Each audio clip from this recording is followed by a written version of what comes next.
Hello and welcome to Volleyball State, a look at college volleyball in 6 rotations. I know we say college volleyball. I need to update that. It's all volleyball, man. It's We're going all. to talk international. We're going to talk professional. But what has not changed is we're a proud part of the I-80 Club. Good evening, everyone. Good morning, whenever you're listening to us. We're recording this on a Sunday evening. My name's Jeff Sheldon. I'm Lincoln Arneal. Man, can you tell that we haven't done this like in a minute? I had to remember how the buttons worked. I had to remember how to organize my screen for this. It's our first show in about a month, and it feels like we haven't done this for a year and a half. But February is the shortest month, right? But it's been a pretty long month for Nebraska's pro clubs. We're going to dissect what has been going on in February with the Scuffling Supernovas and Love Nebraska. These are programs that went 0 for February until Love Nebraska earned a win just this past week.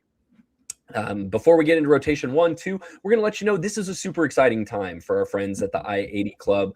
We know you've been tuning into Nebraska, the Nebraska-ball hour. They've been going live after every show, and Nebraska's on a historic heater right now. Big win the other day against USC. We're just waiting for Selection Sunday to see how the Huskers are going to be seated, and the I-80 Club is going to be there. Jack Mitchell, Josh Peterson, I think Caleb maybe as well. They're going to be taking the show on the road to follow along this historic Husker basketball season, wherever Nebraska lands in round 1 and 2 of the NCAA tournament.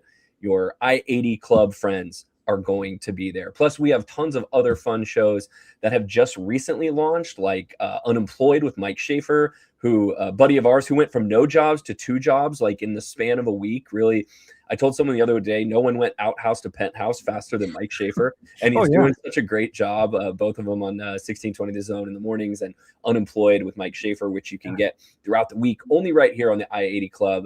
You got shows like the Big Ten Breakdown, the Saturday Morning Coffee Show, I-80 Live, and more. We took over like an entire quadrant of Michael Severe's best local podcast bracket. By the way, keep voting for your boys in Volleyball State. We won our first round matchup.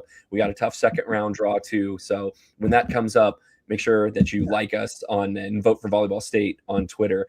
And if you are listening to this on Tuesday or later, you can always join us live by becoming an I-80 Club subscriber. You go to patreon.com/I-80 Club, and for as low as $5 a month, you can become a Volleyball State subscriber, get stuff like bonus shows, access to live shows. We'll take your questions during our mailbag segments. And then once the season rolls around, we're going to be doing more live content, our post-game show, Volleyball Late. We're going to be doing again all sorts of fun. It supports our community. It supports what we do. And it's just $5 a month. So go to patreon.com/I-80 Club. We are grateful for our intelligent, handsome, beautiful, volleyball loving subscribers. And we'd love more of them. For sure. And we really had to come back because it would feel weird if we made a deep run in the Nebraska media podcast and hadn't put out an episode a month. So we're back. We're ready to take on Husker Online and have a podcast showdown. Who are we matched up against in the second round? You know, Husker Online. Wait, they fed us the 1 seed in the second round. We're a 4 seed, so that's the second round. That's what you mean. That's what you do. Man, we got to go up against Sean and Robin and all friends of the show. We love all those guys, former DN colleagues. But I don't know how many of the other podcasts has ever talked to the governing body president or the national team coach or the head coach of the team that they talk the most about, but Volleyball State has. John Cook was like a acting co-host there for a while. I mean, this is maybe a good chance to tease what we want to do coming up this spring too. You know, we realize we haven't done our postseason sit down with any members of the Nebraska coaching staff. We actually have that lined up. We've had to. All of our schedules are nightmares right now. Mine is. Nebraska volleyball coaches are because it's beach season. Lincoln's is as well. And so trying to align all 3 of these is like trying to figure out when the next solar eclipse is going to be. But we're going to get that done, and we're going to speak to a member of the coaching staff and get all your Nebraska volleyball questions answered. So we're going to talk about that coming up a little bit later on in the show. But we got plenty of your questions to answer in coming up in just a little bit too. Lincoln, take us through the rotations today. The next solar eclipse is going to be August 12th. We will talk with the Nebraska coaching staff before then. So just don't set your sundial by it. But we got that. Did you know that, or did you have to look that up? I looked it up. I'm a quick researcher, so not a total solar eclipse, but hey, we love them.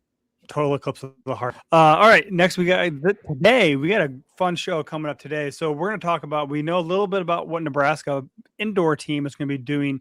I think they're going to play 3 matches. We know 2 of them right now. We expect the third one to be announced any minute. So we'll talk a little bit about that, what Nebraska will be facing and what can be expected from their indoor program. In rotation 2, we're going to talk about the beach program. Same players, different environment. What we've seen from the Huskers so far, and what they have upcoming as well too. Then we're going to turn the content over to y'all. We're going to take questions too. So if you're joining us live, you want to jump in with more questions. Rotation 3 will be a mailbag exclusive.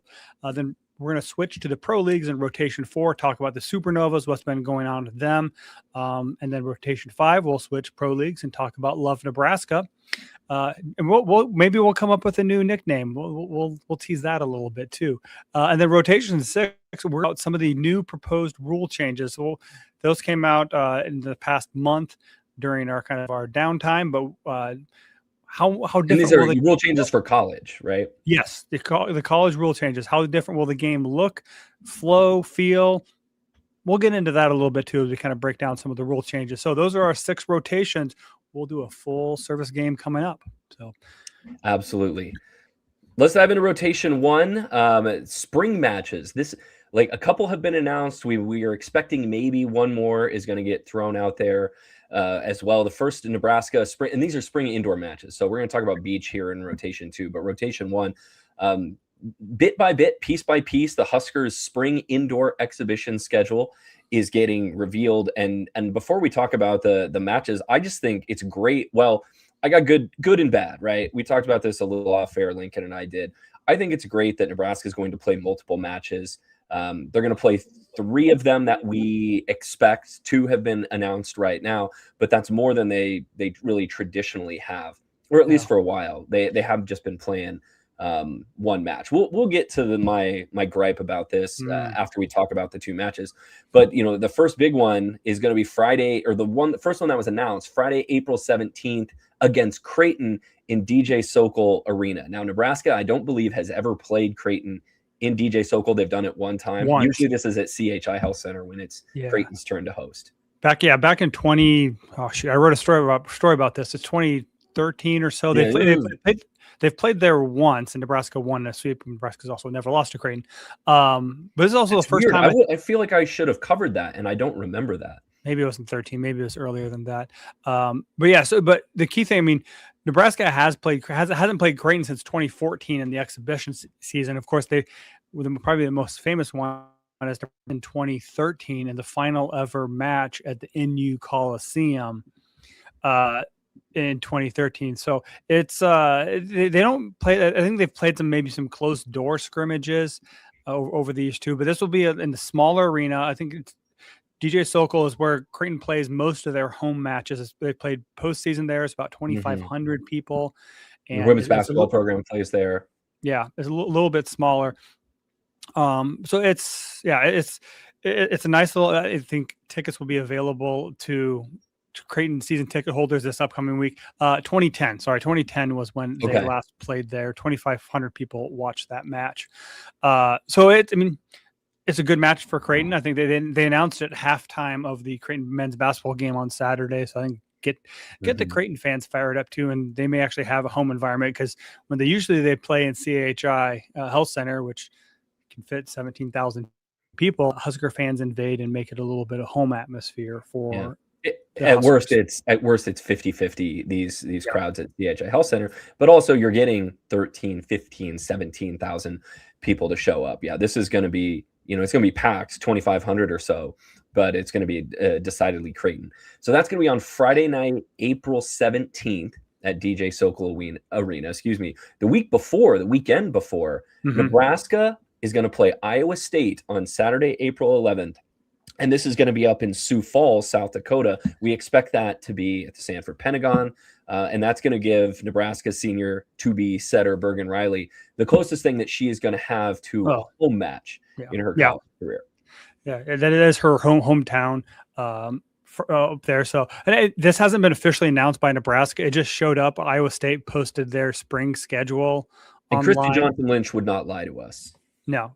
So yeah. Also face off former national champion at Nebraska, former setter Christy Johnson Lynch, who has been there for 22 years, which is long time. Mm-hmm.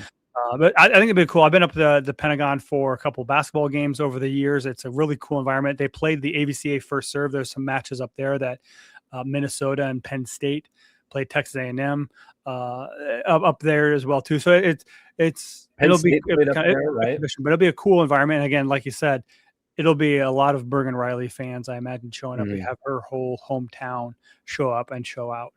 Somebody should fact check me on this, but I keep forgetting what are all the schools in the Big 12. But Christy Johnson Lynch has to be the dean of Big 12 coaches now since Beth Lanier retired, right? If we just like think through this, and nobody else has been at their program for 20 Well, there's years. not many people have been at their programs longer than 20 years. Most places. Yeah. I'm trying to think.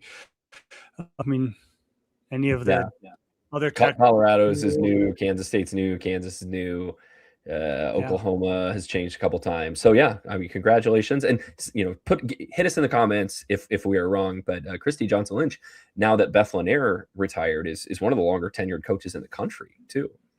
For sure. Yeah, so that'll be fun environment too. We are expecting a third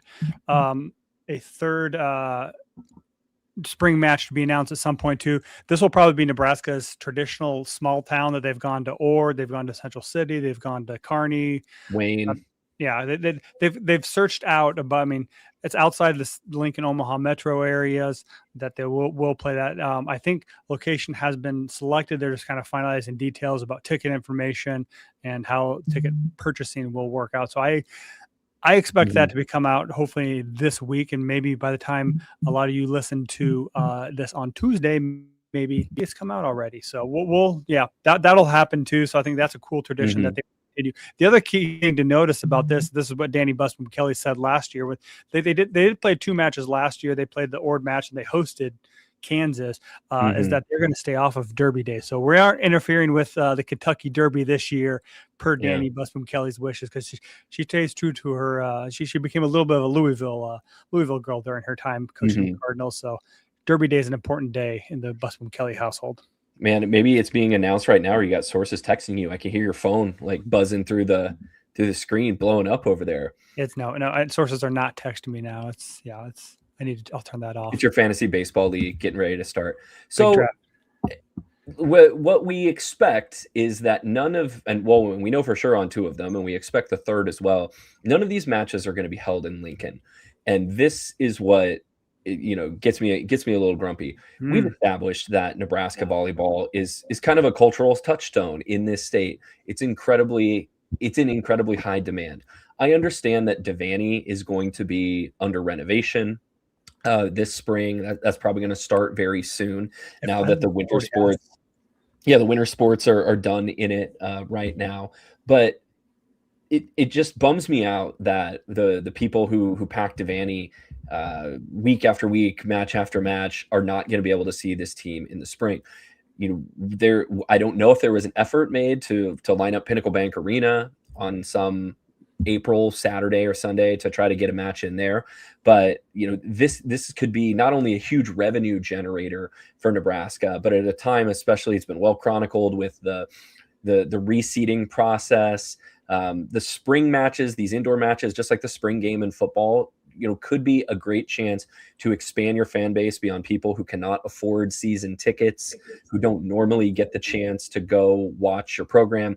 And yes, that's what the outstate match is, but you get 2,000 people in Central City. That's a little different than being able to put 13,000 people in Pinnacle Bank Arena for a match against like whoever you want. I love that they're playing former Big 8, Big 12 rivals in Iowa State, and they played Kansas last year. Would love to see them play Kansas State or Colorado, but I just wish that there was a bigger venue match in Lincoln that these people who are going to come off a long off season with no volleyball can get to go watch, in the same way that the spring game in football sort of used to serve that purpose.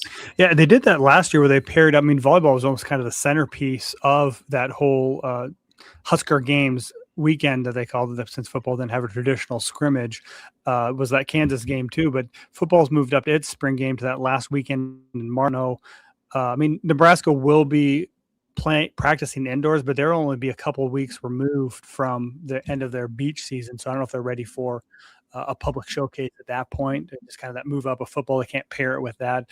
It's fun sometimes to pair it with softball, or baseball has a home weekend in April as well too. But yeah, I mean, they have announced that they will be playing matches at PBA this fall. And I think the Creighton match will be there. They've said, Danny said in previous interviews. So, well, yeah, it is kind of a bummer, but I'm glad to see that the out-of-state tradition, people that maybe don't get a match to come to Lincoln, chance to come to Lincoln and watch volleyball, will get to host it. And it's kind of a cool tradition. And you see that from a lot of other programs too. Purdue does that a lot. Wisconsin will a lot of the times go to high schools around its area to face off against other programs in small high school gyms too. We'll see how it plays up. I understand your gripe, but volleyball will be back. Yeah, and some of these programs, it feels like Minnesota always plays like 5 or 6 matches in the spring. They'll do it over the course of a couple weekends in March or April. If we're going to play 3, could they have played a 4th and put that in Pinnacle Bank Arena against and I know it's super easy to fantasy book this when you don't actually have to call up the other team and arrange for another match, but you could do this against UNK and they would pack this out. But you don't need to package Nebraska volleyball with another sport and treat Nebraska as volleyball as the secondary piece. Like, this program can stand on its own. For sure. Quite obviously. They don't need to put a concert around it. They don't have to tie it to a big baseball game or the football game. If anything, volleyball would serve to elevate those other games, those other matches or events. So I guess nobody asked me feedback on this, but it would be so awesome if they could find a way in coming years to either play a match at Devaney, which I'm sure they're going to, or play a match at PBA, and just give the local fans something to get out and watch in April. Yeah, and this year is a little bit different than other years too, because they don't have Devaney. And we'll kind of hopefully when we do talk to the Nebraska coaching staff, we'll figure out, how much is that impacting their practice schedule of just being able to use Devaney as a practice, because that's also their practice gym. Not only is that, I think boys and girls state basketball will probably be the last events before they really get into the heart of the construction work. So we'll get to see that too. And the other thing that I wonder as well too, I think 4 is the limit on number of spring matches you can have, exhibitions. I think it's 4. I'm trying to remember from my compliance days. But how much does the beach season kind of eat into the possibility of getting enough practice? And I will say, I think Nebraska is not just going complete beach practice right now. They're still having 4 hours of skill instruction, which is allowed when you're not in season during the school year. So they are doing some skill work on the hard court of indoors as well too. So, but I think that kind of, when you're not even really having full team practices until mid-March after the spring break beach trip, to get back and integrate all the newcomers and get them back in the system and welcome and figured out, integrated to get ready to show that off publicly. A thought that I just had, we talked to Anders Nelson, the head coach of the newly revitalized Vanderbilt volleyball program last summer, and they had a really good first season, and they were part of the first serve showcase, I believe, to kind of reinvigorate that program on a high level. You call them up, get Vanderbilt up here to come play a spring exhibition match, or elevate a program that maybe you don't see all the time. The problem is, the one rule is it has to be within a 500-mile radius, and typically they do not allow flying during the spring non-championship segment, which is why John Cook had that big idea to have Nebraska and Wisconsin or somebody go out to Vegas and have the LA schools come up when they were brand new. Doesn't fly. You need a waiver for that. So they are limited somewhat by the NCAA rules, where I believe it's 500 miles and you can't fly for non-championship segment matches. So, all right. Well, all of my good ideas. Sorry to rain on that parade. There's counter arguments, I guess, to all of my great ideas. If we get Danny on the show, we'll be sure to ask her about some of these. Anything else you want to throw in rotation one about the soon-to-be 3-match Nebraska spring indoor exhibition schedule? No, I think that's the first sign of spring. We have we know where Nebraska will be playing their indoor matches. So let's move on to rotation 2. Speaking of spring, Nebraska played some outdoor beach matches. They kick in off their February. Yeah, Don't February. believe in climate change. Look at Nebraska playing beach volleyball outside locally in February. And I feel like they've done it 3 times in about maybe the past 4 years or something. I feel like every year that last week in February, they just catch one stray 60-degree day where they it's get warm false spring. Yeah. And in Nebraska, you're going to get probably at least 2 false springs. But this winter, we've had that, that week of like 60-degree temperatures, maybe getting into the 70s in February.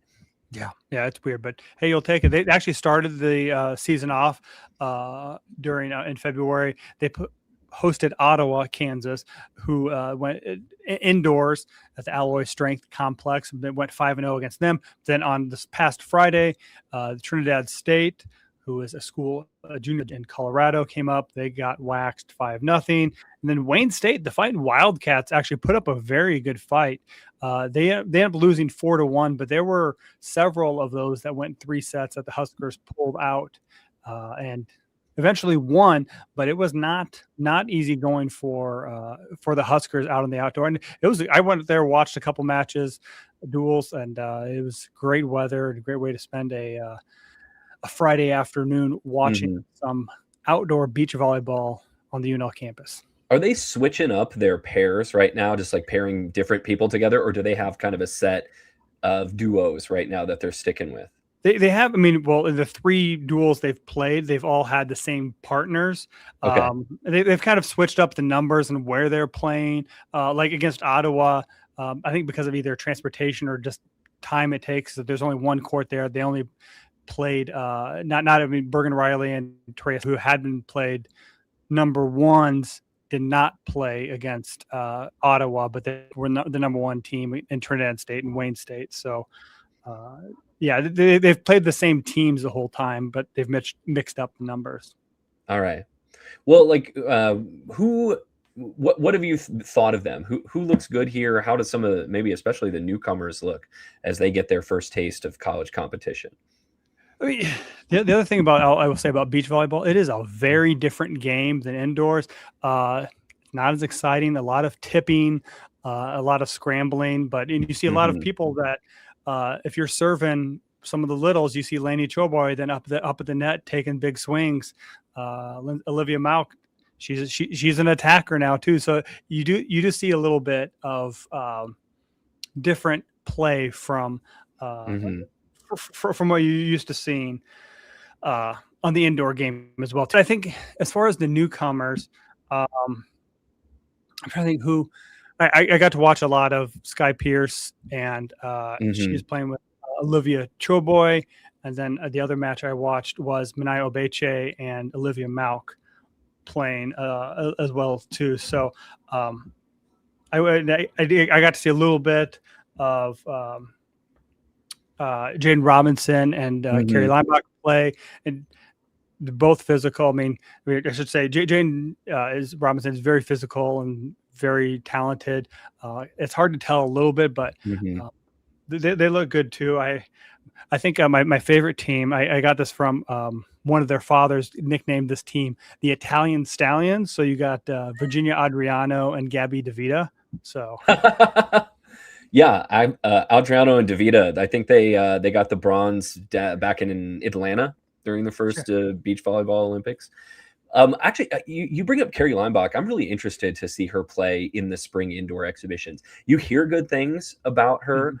I think she's the smallest player. She's smaller than Mauk, right? Because she's 5'3" or 5'4". But keeps everything off the floor. Nebraska, I think, is going to have another fleet of good littles coming up this fall, and the fact that they didn't go out and really pursue a transfer at that position tells you that they must really like the three-headed little monster that they've got back there. Yeah. The other good thing that I watched her play a little bit more indoors than when I saw her outside is Campbell Flynn is back playing beach volleyball. I mean, she broke her pinky in the middle of December, but I think she's just maybe wearing a little bit of tape around the knuckle. But there's a lot less overhand setting work. It's a lot more bump setting. So maybe they feel comfortable with her playing a little bit more so, but she's been a full participant in every single, she's been some exhibitions, some five-seeded duels. So it's good to see her back healthy and playing again after her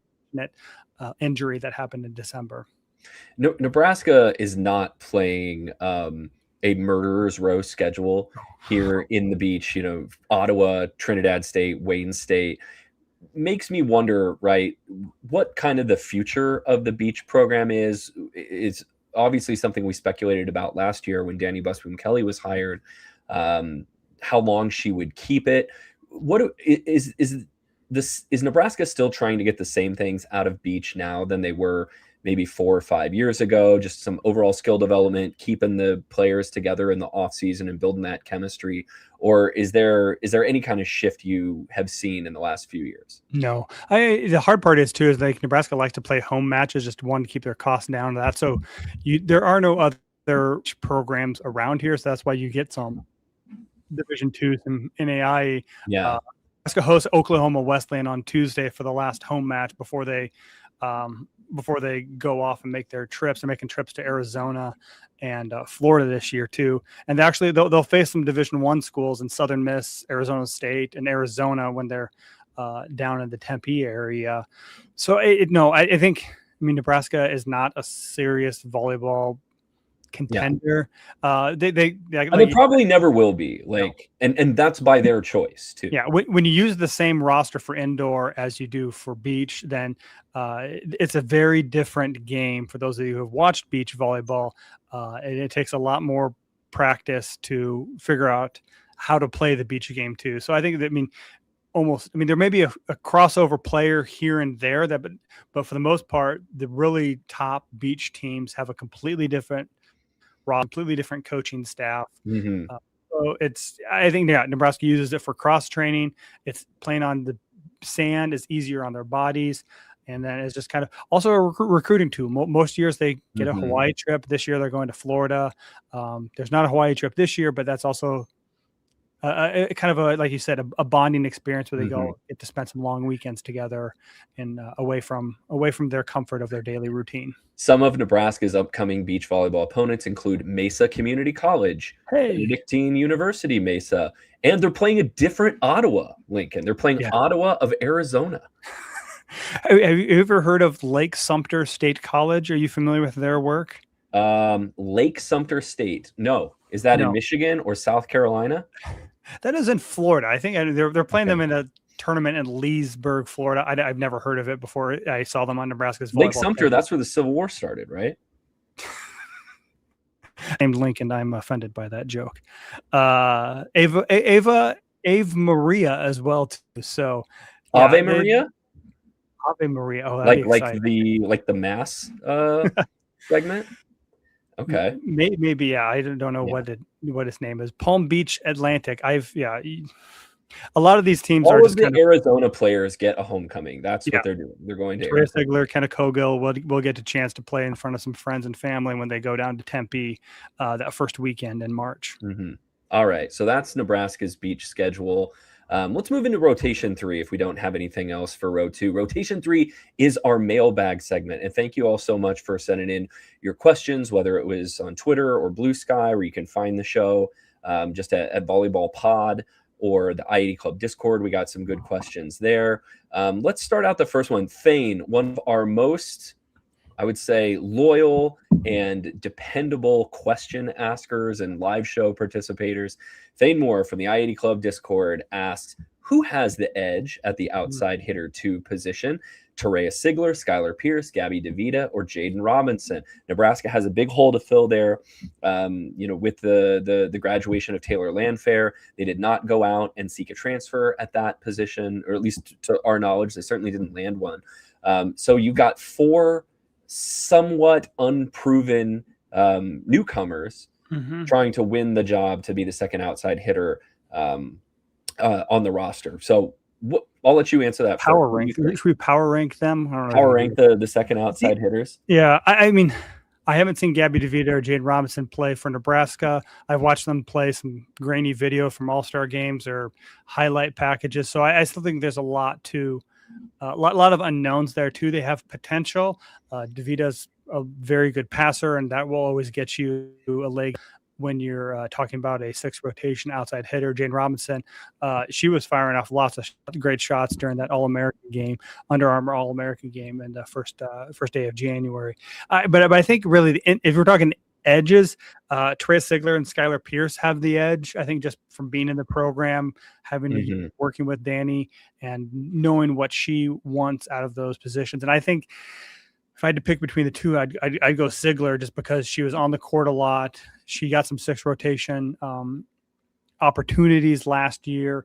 But so I think right now, first week of March, the edge goes to Sigler, and this is before they go through the spring practices and figure out kind of what their offseason gains are, what skills they've been working on.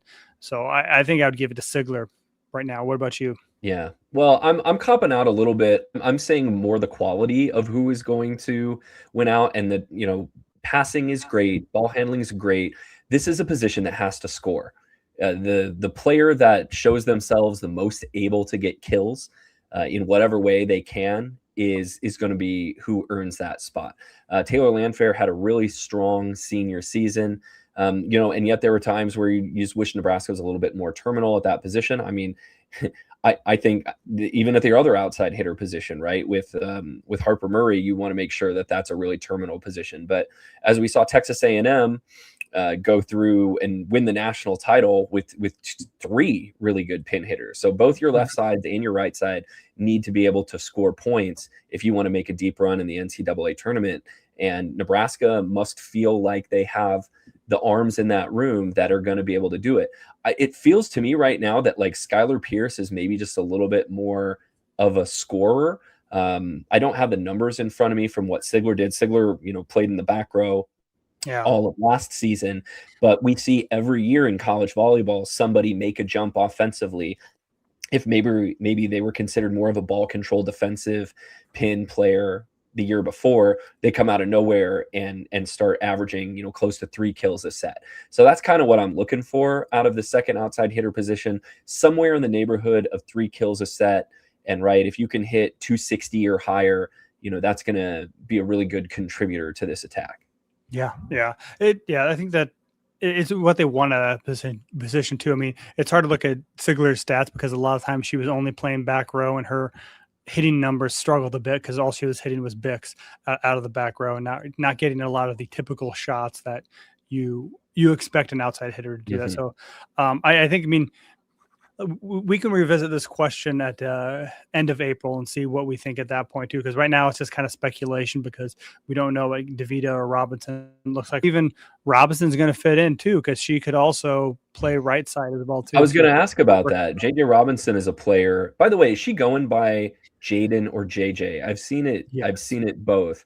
She's officially listed as Jaden on the roster, I believe. Okay. So, but that's a player that maybe could play on the right side as well. She's right-handed, I believe. So she's there's not a lefty in the mix there right now, except for Hunter.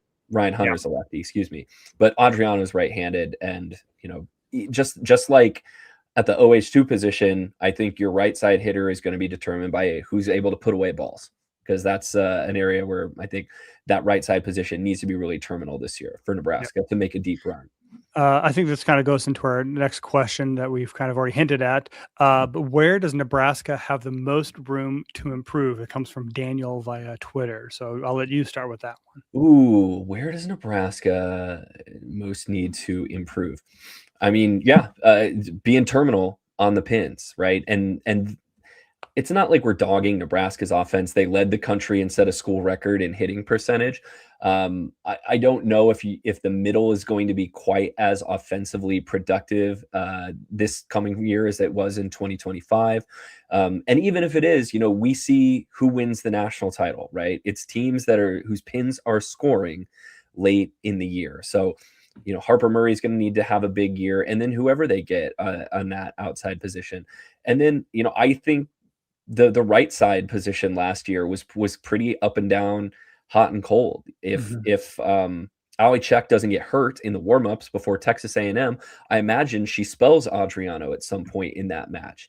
But whether it's Adriano or Ryan Hunter, that right side's going to need to be able to score as well. And as kind of ridiculous, I admit, as it sounds for us to talk about how the nation's best statistical offense last year needs to get better, like your pin hitters need to put balls away in December. Yep. I think that for my answer for this, Nebraska needs to improve their luck. I think that the last couple of years that they've had just things that haven't broken their way late in the year too. I mean, you mentioned Czech getting hurt. I mean, you seem weird to focus so much on the second backup opposite getting hurt and having a negative impact on your chances of winning the match, but it did. And also having Campbell Flynn get injured and Bergen Riley get sick along with other people who may have been sick too. So put them in bubble wrap. I mean, everyone eat chicken soup in December. Like we know this is the start of cold and flu season.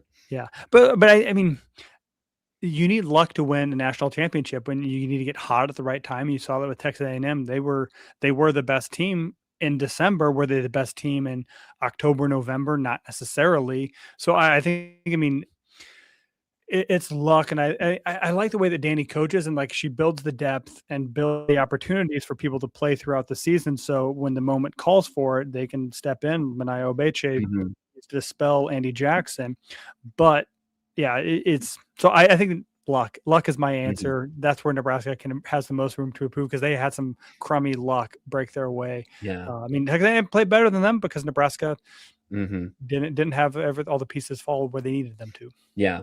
And if you don't like calling it luck, if you don't believe in luck, coaching your team so that they peak, if possible, at the right time of year. This is one area where I actually thought John Cook, stood out among a lot of ways that he stood out.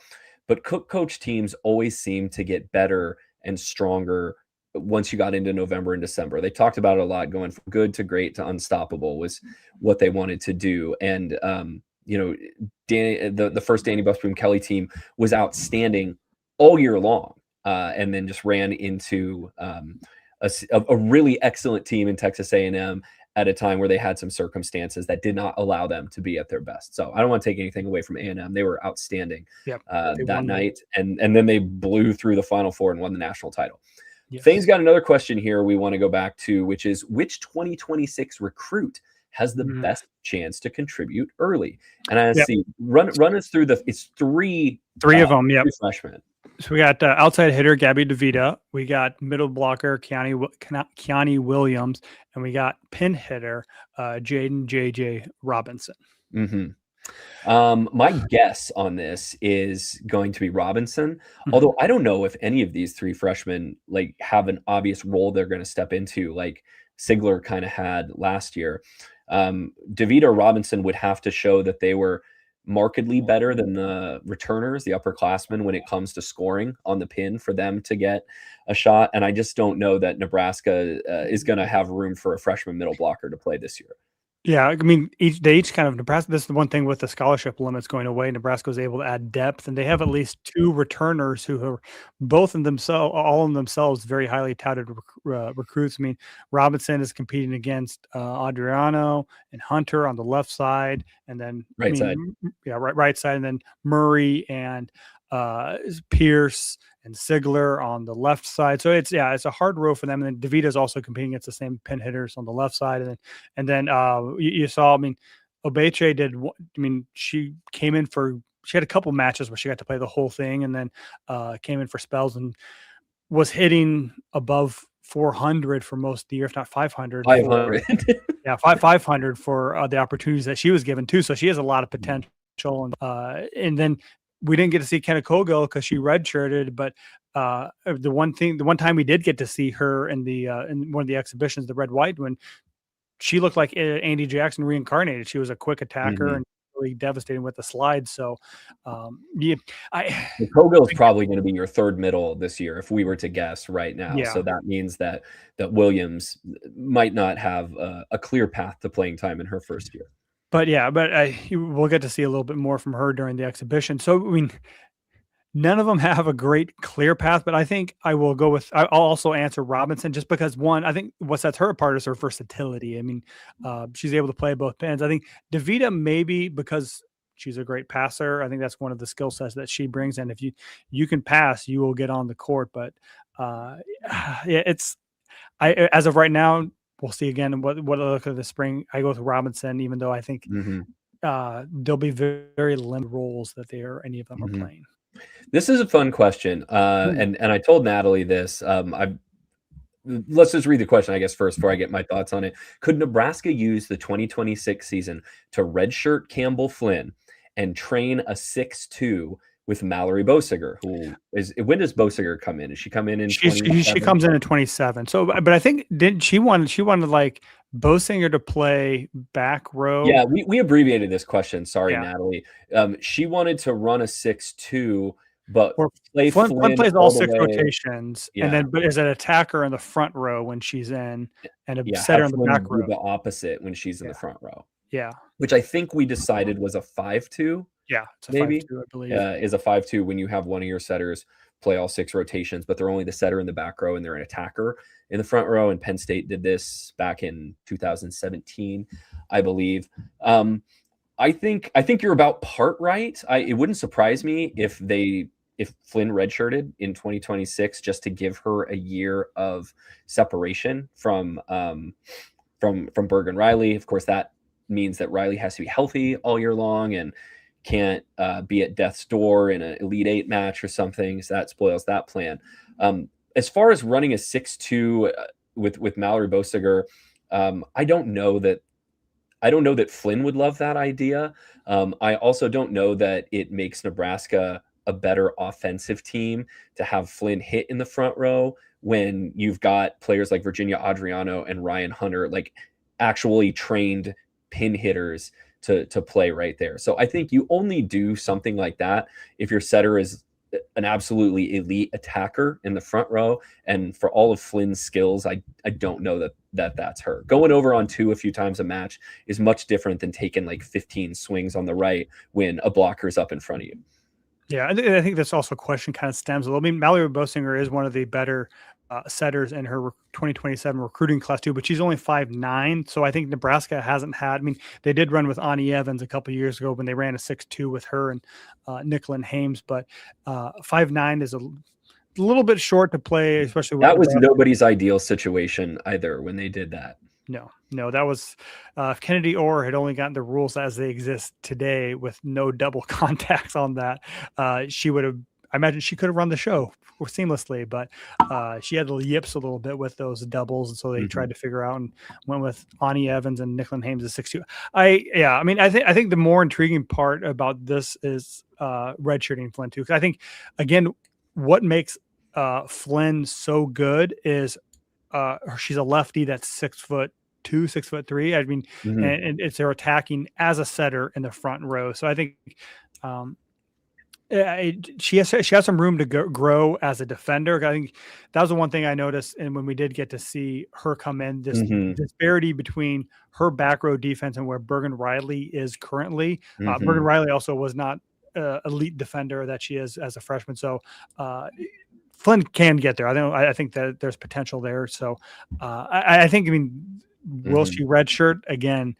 That is, I mean, they can have all grand plans and everything, but if Bergen Riley gets sick or twists an ankle or something happens. Also, the other hard part about this plan is Bosinger's not here in the fall to be the other setter in a 6'2". So what, you're training a 6'2" with Flynn and Riley, but you're never using it in the match. I doubt they would do that, but it's certainly not the craziest thing that anyone has ever asked us. You know, here's a crazy thing that people's position changes. This isn't on our question too. But with all the depth that we have, I mean, do you consider Andy Jackson as an opposite? Would you ever consider that? Other people have said that, and I think even Terry Pettit said her long-term professional international future might be opposite. I think if you start doing that in the spring, at least one of your opposite hitters is going to leave. Because don't we have a May transfer portal in volleyball, Yes. right? May We 1st don't to in the football 15th. this year. This is kind of leads into our next question about the transfer portal, but we've made a lot, and a lot has been made by other people about how there was no roster turnover for Nebraska this year via the transfer portal. Nobody left after December, and nobody new came in. Before everyone breaks their arm patting themselves on the back about that, like, let's see where we are in mid-June. Yeah. I haven't heard anything. I'm not insinuating that someone's going to leave, but like there is another opportunity after the spring indoor season for transition to happen. If Nebraska is either looking for a missing piece, like what happens, again, hypothetical, what happens if they go through April and they're like, oh man, none of these pin hitters are putting the ball away. Like, we cannot waste Bergen Riley's senior season by having one good outside hitter. And Nebraska could go find one, and they would be a very attractive transfer destination. Or if they felt like, hey, they need help on the right or in the back row, or if they're going to redshirt Flynn, they need an emergency setter, right? Someone who was like Addie Horner at Wisconsin last year. I get the Addies confused. The Penn State and Addie Lyons, Penn State. Horner was right. Someone like Addie Lyon at Penn State who expected to come in and play in a reserve role before circumstances made her the starting setter. Like that's something I could see happen. And I think that is also, speaking of the transfer portal, I mean, that's with the expectation that a player of that caliber becomes available. Because I mean, there were a few like Natalie Ring from Marquette. I'm blanking on this right now. I don't have the list in front of me, but there were no Tori Staffords in the transfer portal, no Kenny Martins in the transfer portal during after the 2025 season. There were good players, but I think there were a lot of setters available and a couple middle blockers. Wow. Lincoln, you sweet summer child, you have lived in this earth too long to be quite so naive. If Nebraska feels like they would benefit from a player becoming available, I bet they could make that player available through a couple of phone calls. Yeah. So let's kind of get into our next question. We got via Chad, via email, who wrote this in. Has the transfer portal in college athletics put coaches on the clock where they are now expected to achieve success faster than before? Or do you not believe that the portal has changed that? Yes, absolutely. And not just in volleyball, in football, in basketball. Like, you don't get 5 years to build a program in anything now, especially if you're at a P4 conference school that has financial resources. Like, your job is to go get players and win. You can turn over your rosters faster than ever. And you see it most notably in football, right? Like, Indiana just won the national title 2 years after having 11 people go to like their home opener. Like, it can happen. And now that you see it can happen, it actually puts coaches under a ton of pressure to make it happen. But the other part of that too is that, I mean, I think we're a little bit away, or a year or two away from really seeing the impacts of that too, because I thought the coaching cycle was very muted for the number of turnover we had for coaches at a higher program. I mean, you had a number of longtime coaches retire, but not coaches who were fired for underachieving. There's a couple of programs in the Big Ten you could look at as well too, but they retained their coaches. So I think, yes, we'll get there. And I think coaches have the ability to flip their roster more quickly than ever too, but the pressure part of it too, you wonder how much coaches are willing to buy out contracts or eat whatever's left on a coach's contract to when that money could go to NIL investment or revenue sharing instead of. Well, this is the flip side of the coin of the question that Chad asked. So Chad, let me talk for a second about what you didn't ask, but is baked into this question. It's not just the transfer portal.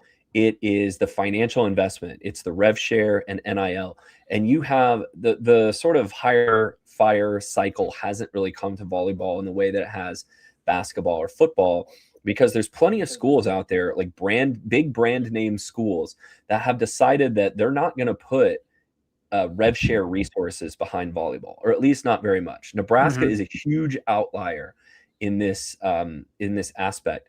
So you have athletic departments that are deciding, okay, really my only goal for volleyball now is just don't embarrass us. Like, I'll fire you if you win 10 matches, but like if you don't make the tournament 3 years in a row, well, if you're playing in a conference where there's a few schools that are putting money behind volleyball, I think in some ways maybe it has taken a little pressure off some coaches, and you're not going to see like a knee-jerk firing in volleyball in the same way that you're going to see it in football. There may be more coaching movement we've maybe seen in the past couple of years where schools aren't going to invest a lot, and then coaches who may have won a lot move to a different may move to like a school like Kansas, who said they were willing to do it. But we've seen programs that have said, we're going to advance the transfer portal, we're going to invest money in that. You look at the rise of SMU. I think Texas A&M, another great example. They got a great coach in Jamie Morrison, but they also invested in it. And Arizona State, I think JJ Van Neal has done a great job building that program up through transfers as well too. But then you look at like what's been happening at UCLA. It took forever to. The coach walked away out there. I don't think they fired Alfie Reft. But he saw some kind of writing on the wall that was clear enough for him to be like, all right, I don't want to be here anymore. Well, there's enough other financial problems going on where they can't fully invest in volleyball like some other institution. So he got the bag and went to the pro leagues. Yeah, the VIG is running on the UCLA athletic debt, and the every day that Martin Jarman is the athletic director there continues to surprise me. Yep. But so Chad, hopefully that answered your question. We have a question here from Jim Savoda, not about college. This is our first pro volleyball question. It says, what are your thoughts on Luca? And I believe he means Luca Slabe, the new head coach of the Supernovas. Where is the Supernovas defense and quick sets? Lincoln, you see a lot more Omaha Supernova volleyball than I do. What are your thoughts there? Well, let's jump into rotation 4 and get some more context and background to this question. Then get to the question. It's a very good question that needs to be answered. But before we kind of jump into that too, I mean, the Omaha Supernovas, they had a good winning streak, won 5 in a row, longest ever franchise record. But then now they've lost. Is it 6 in a row and 5 in a row? I think it's 5 straight. 5 in a row. Yeah, I did update that. They did lose the Indy Ignite on Sunday. They're now 7-8 overall, which is weird when you have a 5-game winning streak and a 5-game losing streak. You're going to be a 500 program. So it's there's just I can do that math. Yeah. There's a lot going on. Their off actually been pretty good. I think before today's match, they were hitting right around 250. They was second best in the league too. But opponents were hitting right around 237, which was the second worst in the league. They're also last in the league in blocks per set, so not getting a lot of production out of the middle part of their defense. The big news for the Omaha Supernovas, hit like 340 on them on Sunday, something like that, like north of 340. They got progressively higher as the match went on. I think they limited them pretty good in the first set to 2-something, but then they had to hit a 300 set, a 400 set, a 500 set. But the big news for the Supernovas too, much ballyhooed signing during the offseason, 2-time Libero of the Year, Morgan Hentz. They brought her in to kind of solidify that back row. A Libero who had lots of time with the national team program, but late Friday afternoon, she got traded for also fellow Stanford grad, Elena Ogilvie, and the #1 pick came back to Omaha with that too. Hentz was splitting time with Allison Holder, a former Allison, at Libero, where Holder would play serve receive and then play that. But when Omaha was serving, Hentz would come in and play Libero like that. You don't see that split too often. So it's especially with someone who like is in the conversation to be the national team Libero.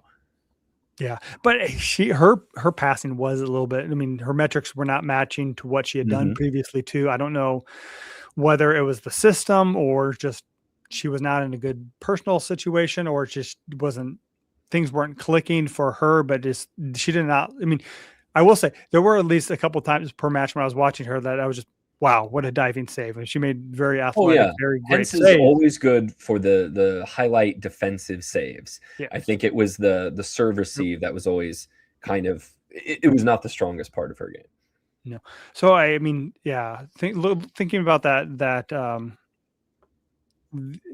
the Indy Ignite match. I mean, just looking at the stats from today, the problem to me from the Supernovas is I think their offense was super hot, especially during that 5 game, and it's kind of slowly ticked down. Mm-hmm. And I was looking at the stats today too. I mean, Brooke Nuneviller, who did miss a match with an illness, but she only had 4 kills and 18 swings. That's a 22% kill rate. Not great. Reagan Cooper, she had 10 kills on 22 swings. Nora to break, former Nora Sis, she came in. She had 1 kill on 6 swings, and mainly the 4th set where she played in place of Nuneviller. And Sarah Parsons had 1 kill on 9 swings. So just, I mean, overall, the If whole your left sides aren't putting the ball away, you're going to lose. yeah, especially from your pins who do a lot. And when Omaha was playing hot, had that winning streak, they were hitting 300, 400. And I think they set a record for highest hitting percentage in a match. And then like 10 days later, set another franchise record for lowest hitting percentage in a match. So it's off and on. So, I mean, I guess that goes to the question. If one hitter's not working, you blame the hitter, but if multiple hitters is Sydney Hilly struggling a little bit? This is what I was going to ask you. Everyone was very excited that Sydney Hilly came back to Omaha to run this offense after a year away. You know, it feels like you have to put the ball pretty close to the net to get in system with her. But just you have seen her play. Does this look like a misconnection between setters and pin hitters? You know, they're cycling through trying to find an answer. Obviously, Brooke Nuneviller is going to be one of your mainstays over there, but like circling through Nora to break, Sarah Parsons, and Reagan Cooper, like some of those players, somebody there has to step up at that position and start getting kills. Yeah, I mean, some of it might be Hilly, but I mean, Emily Londot had a great match today, 17 kills on hit 38 swings. So, and I think she's doing good work with her middle blockers as well too. But I don't know if the connection is not there, or I don't know the finer points of the setting. I mean, it doesn't jump out to me that Hilly is missing a lot of her. I mean, has a lot of bad sets, putting her hitters in compromised attacking situations. I think to me, it's the outside hitters are hitting predictable shots where the defense is lining up or getting blocked a lot, which again, if they're getting blocked a lot, you need to not always set in the expected spot. So maybe it's set selection. It could be improved, because I think the sets that where she sets them are decent enough, but mixing up the offense a little bit more could be improved. Yeah. What about at middle? We talked about middle blockers a little bit, but anytime, you know, you're one of the lower, when you're last in Major League Volleyball in blocks, that either you're not serving very tough or your middles are maybe struggling a little bit. Yeah, and I think Kira Reinhardt, former Creighton grad, she's kind of stepped up. It's her rookie year. She's emerged, and during the early season, they were rotating through a lot. Janice Leao was playing a little bit. They tried. What's her name? The other former Creighton grad. Getzinger? Yes, Elise Getzinger. There you go. Thank you. She played a little bit too, but they've really kind of landed on the Reinhardt, and then Toyosi Onabanjo has been playing a lot too. She's had great moments too, but she didn't have any blocks today against Indy Ignite. Reinhardt had 3, so it's good to see that as well too. And it's I guess I'm not looking at the advanced stat to see block. I mean, in the professional, they only give out solo blocks. There's no block assist inflates your block numbers like the collegiate game. So I don't know how many of those that she was in on that kind of helped form a double block. So clearly one of the problems here is they need to. Omaha was really good when the league was known as the Pro Volleyball Federation. Since switching to Major League Volleyball, that has clearly thrown off the vibe, and they need to go. The Atlanta vibe seems like they're doing all right. Yeah, and I think that you watch what Atlanta did to Omaha. It was attacking through the middle and really kind of exploiting what I mean. They have solid players, but they aren't difference makers, I think, for the most part. I mean, Reinhardt could get there eventually, but she's also coming off a college season and still figuring out the professional game too. So let's go back to Jim's question. The other big change during the offseason was they brought in Lucas Labe, who coached NC State, has a lot of national team experience too. Very different coach. What they had with Laura Bird Coon the last couple of years, to me, she was more of a collaborator and kind of a soft spoken. She wasn't going to get up and give a fiery speech, where I think Luka is a little bit more hard nosed, a little bit more, I don't know if tough love is the right phrase, but he's just more of a fired up coach who kind of has a vision. This is how we're going to execute it. So I think, I mean, a 5-game losing streak is not good. I think, especially when you got John Cook. Well, in the same way, right, Lincoln, that being a college basketball coach is different than being an NBA coach, and a college football coach is very different than being an NFL coach. Like, they're different skill sets. You're relating to people, players who are at different times of their life, and not necessarily young adults, but like established adults. We're going to see it's a very different skill set, most likely, between running a college program and coaching a professional franchise. And it's going to be this way probably for a couple years. Some coaches are better at coaching professional players and running a professional team than running a college one. And I'm not saying that Lucas Labe fits in that category, but in 3 or 4 years, let's look at who the most successful coaches in Love and who and Major League Volleyball are, and see what their backgrounds are. Did they come from an international background? Did they come from a college background? Are they former players, right? Like Alicia Glass-Childress is getting her first chance to run a program now. She's San Diego's coach. Is that right? Yep. Yeah. And she, didn't come up through the regular college ranks like a lot of these other coaches. So I think it's actually a really interesting experiment into what forms a successful professional coach, what path. Yeah, and you look at what Indy did. Indy has a Australian coach who has a lot of international experience. I mean, she coached professionally, but in European leagues. Lauren Bertolacchi. I mispronounced that. I apologize, but she again, not from the college ground. She comes from a professional world where she's done a lot of working with athletes in that phase of their life too. So you change your libero. I think that the nice part about that is Grand Rapids is also one of the bottom teams in the standings, so that could be a very, very enticing draft pick for next year if they even have a draft. So we'll find out. I mean, but losing 5 games in a row and they have not been competitive in some of these. They lost some hard fought fifth sets too, but it sometimes they got away from them in game 4 against today against Indy. Yeah, so when Omaha, when they're on the ropes, sometimes it can get away from them kind of fast. 25-13 that fourth set. It was not good. So I mean, so let's move into rotation 5 now. Another Nebraska pro team that had a February to forget. Love Nebraska lost 5 straight matches in February. They picked up a win against at the end of January against Madison, and then waited all the way until their final match of February to get their next win. And they did it on the road in reverse sweep fashion against Houston on Thursday. They dropped the first 2 sets and then came back and won the next 3. So they end February on a high note. But man, this was a rough month for Love Nebraska. And it's kind of the opposite challenge with Love Nebraska as it was the Supernovas, that they are getting out hit by 49 percentage points by their opponents. It's their offense that is not very good, and their defense isn't much better. Yeah, it's weird too, because you look at who they invested in and what I think one of the most pleasant parts of watching Love Nebraska play has been Carol, the Brazilian sensation.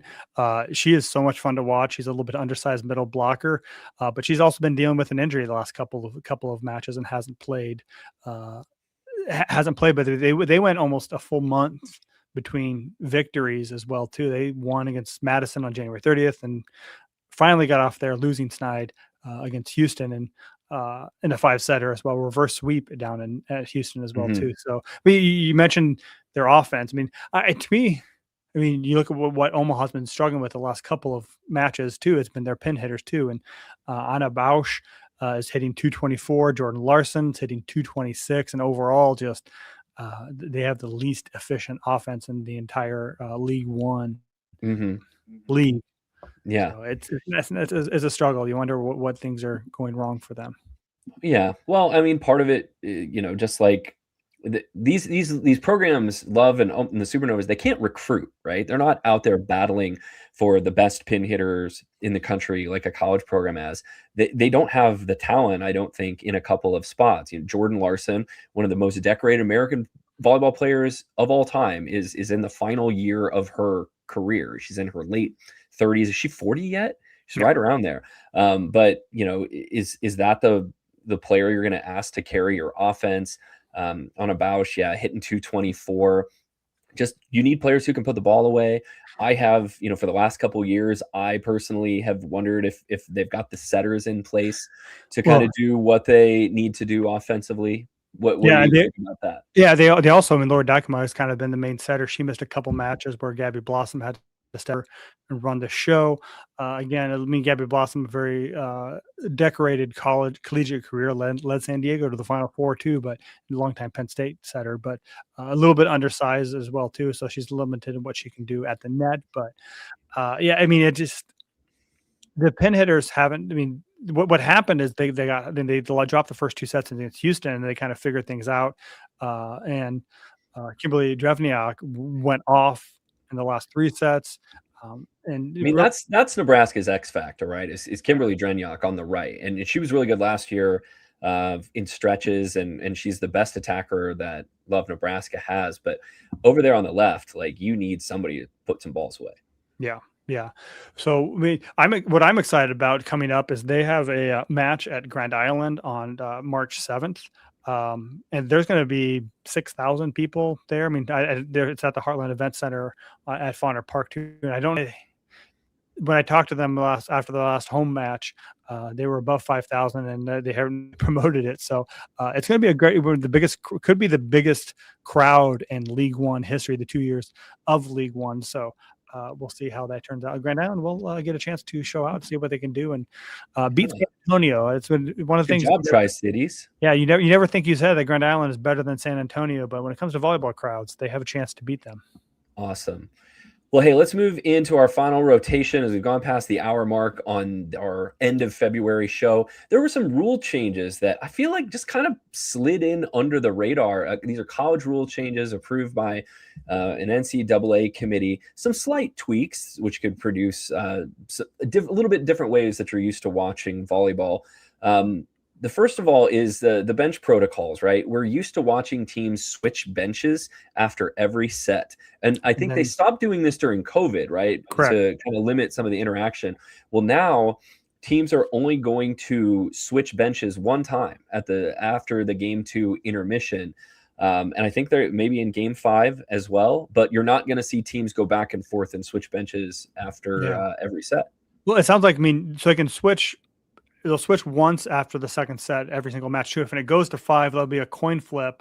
Well, they'll get to choose serve, receive, or which side to compete on. So they could switch again in the 5th set, but they won't switch in the middle of the 5th set like they do right now. Once first team gets to 8, they switch sets, but they'll get to choose that at the beginning of the 5th set. So, I don't know how much of an impact this will have. Maybe some arenas are built with student sections on one side that they won't get.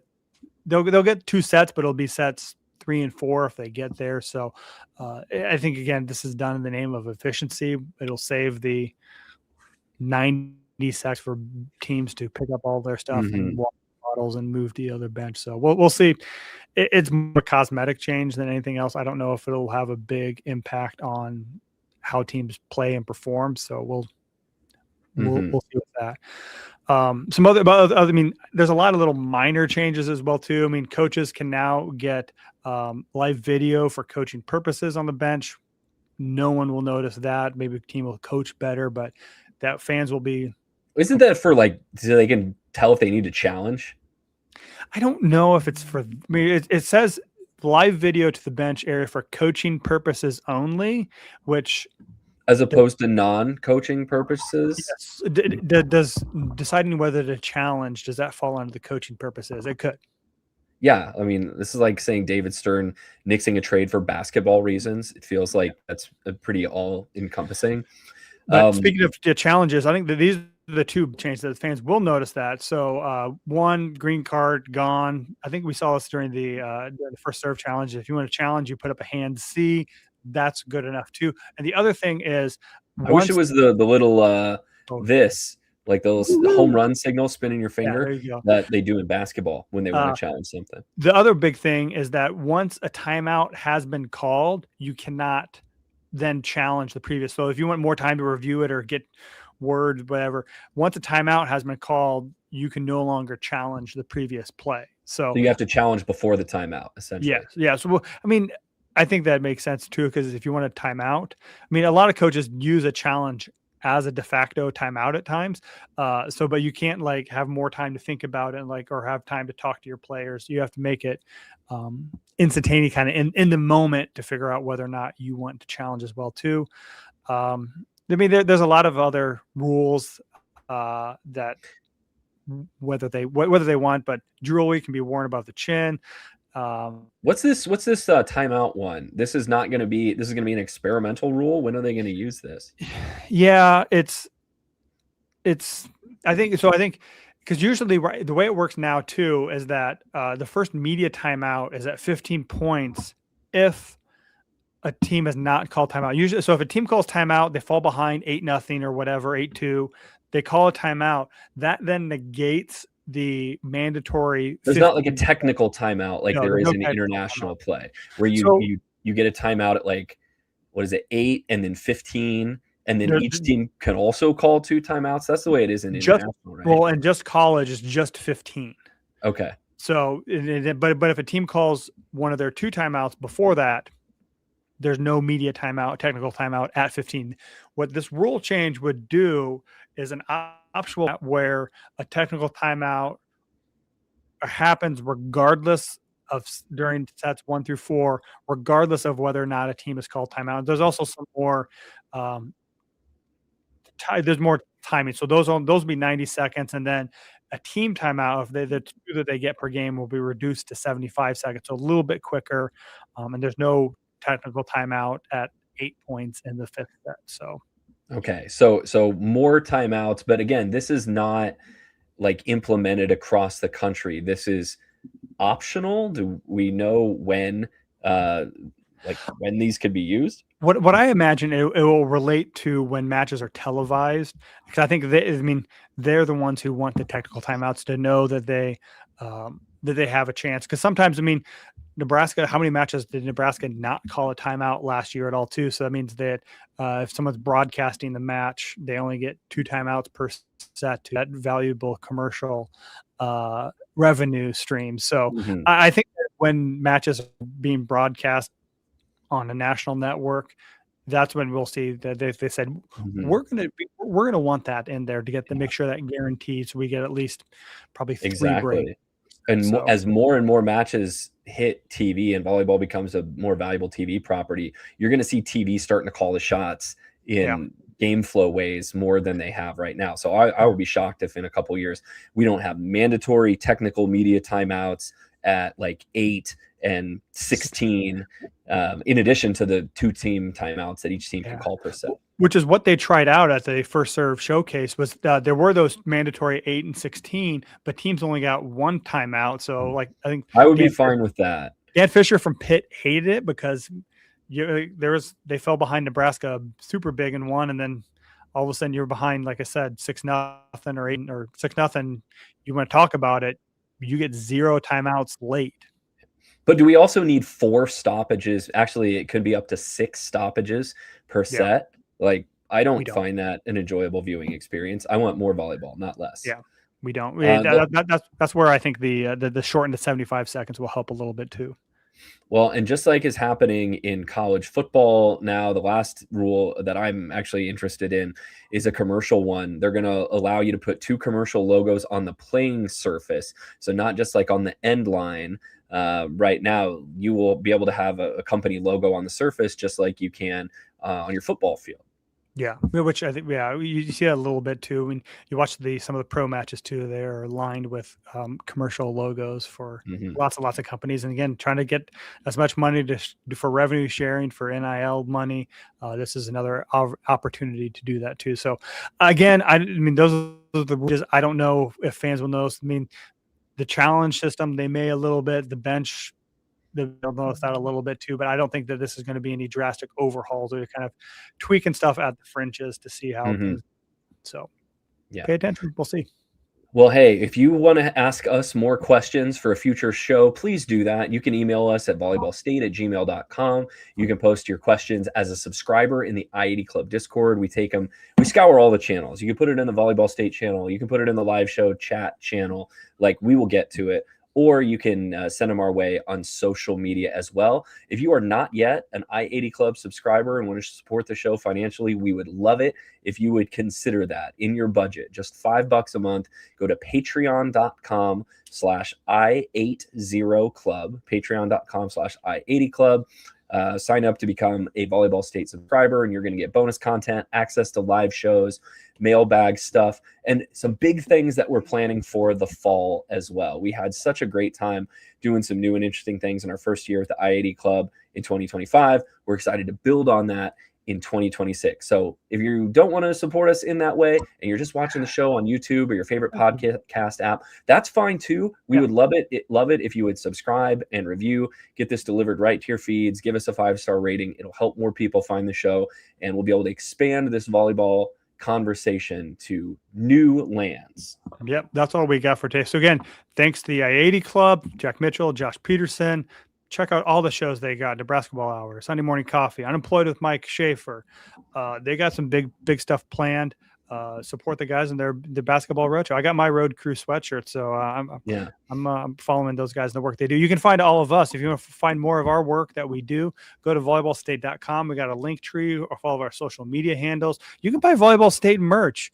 I know we missed the opportunity to give to your loved ones for Valentine's Day too, but St. Patrick's Day, you can get yourself some green ball set spike shirts, whatever. Some of you are about to get tax refunds from filing your W-2, so great way to burn some of that cash. Yeah, buy some Volleyball State merch from the I-80 Club shop. So again, so follow us there. You can follow Jeff and I on social media. But again, thank you for watching and listening to our show this week, and thank you for living in the Volleyball State.